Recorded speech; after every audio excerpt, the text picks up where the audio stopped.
Hello जी, this is C Afaq. और आज की अपनी इस वीडियो के अंदर हम जिस टॉपिक के ऊपर बात करने वाले हैं वो है बीपीओ यानी कि बिजनेस प्रोसेस आउटसोर्सिंग।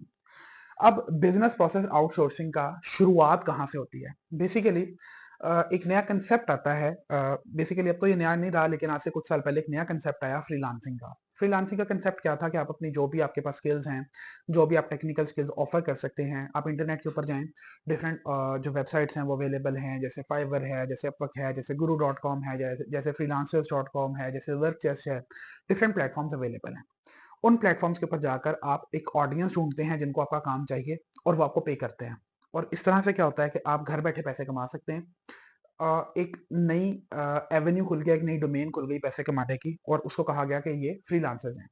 अब लेट्स से कि अगर मैं बिजनेस की बात करूं, अकाउंट्स की बात करूं, कि आपने किसी गोरे के साथ या किसी वेस्टर्न वर्ल्ड के अंदर किसी बिजनेस के साथ काम किया, और आपने उनको बहुत अच्छी अकाउंटिंग करके दे दी, तो उसने ऐसा ऐसा क्या किया कि आपका जो स्कोप ऑफ वर्क है उसको बढ़ाना शुरू कर दिया, seeing your efficiency, seeing your effectiveness, कि यार अच्छा ये अकाउंटिंग अच्छी करता है, तो क्यों ना मैं प्रिपरेशन ऑफ फाइनेंशियल स्टेटमेंट्स भी इसी से करवा दूं। अच्छा यार ये प्रिपरेशन ऑफ फाइनेंशियल स्टेटमेंट्स बड़ी अच्छी करता है, क्यों ना मैं फाइनेंशियल मॉडल भी इसी से बनवा लूं। तो ऐसा ऐसा क्या होता गया कि जो प्रोसेस है पूरे का पूरा बिजनेस का, वो शिफ्ट होता गया। यानी कि मैंने पर्सनली एक ऐसी ऑर्गेनाइजेशन के साथ काम किया हुआ है जो ऑस्ट्रेलिया का one of the most heavily funded startups है। और उसने अपना पूरे का पूरा जो फाइनेंस का फंक्शन है वो एक फर्म को आउटसोर्स किया हुआ है, और फर्म पाकिस्तानी है, पाकिस्तानी चार्टर्ड अकाउंटेंट फर्म है।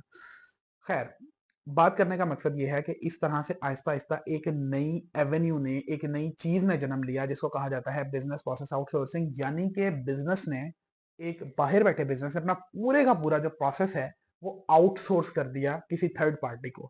और ये जरूरी नहीं है कि ये सिर्फ इस तरह से ही हो कि कोई पाकिस्तान में बैठा है और जो बिजनेस है वो बाहर है। ऐसा भी होता है कि पाकिस्तान के अंदर ही एक ही शहर के अंदर जो बिजनेसेस हैं, जो ऑर्गेनाइजेशन हैं, वो अपना लेट से कि इंटरनल ऑडिट का फंक्शन किसी चार्टर्ड अकाउंटेंट फर्म को आउटसोर्स कर देते हैं।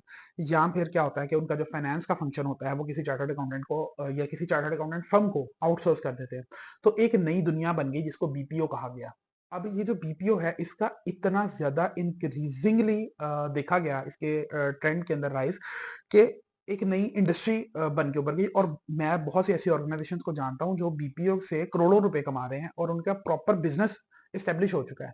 इसके अंदर अगर मैं बात करूं फाइनेंसिस की, अकाउंटिंग की, क्विक बुक्स की, जीरो की, और मोस्ट इंपॉर्टेंटली जो मोस्ट इंपॉर्टेंट और सबसे ज्यादा रेवेन्यू जनरेटिंग इसके अंदर डोमेन बन चुकी है आजकल, दैट इज मेडिकल बिलिंग। तो बीपीओ के बारे में आपको आगाह करना था कि जरूरी नहीं है कि आप पुराने तरीकों के ऊपर जाएं, कि आप ऑर्गेनाइजेशंस के अंदर जाकर बैठें और वहां काम करें, बल्कि मॉडर्न दुनिया के अंदर इस तरह से भी काम हो रहा है कि ऑर्गेनाइजेशंस अपना पूरे का पूरा जो फंक्शन है वो आउटसोर्स कर रही हैं, और इसको नाम दिया जा रहा है बीपीओ, यानी कि बिजनेस प्रोसेस आउटसोर्सिंग का।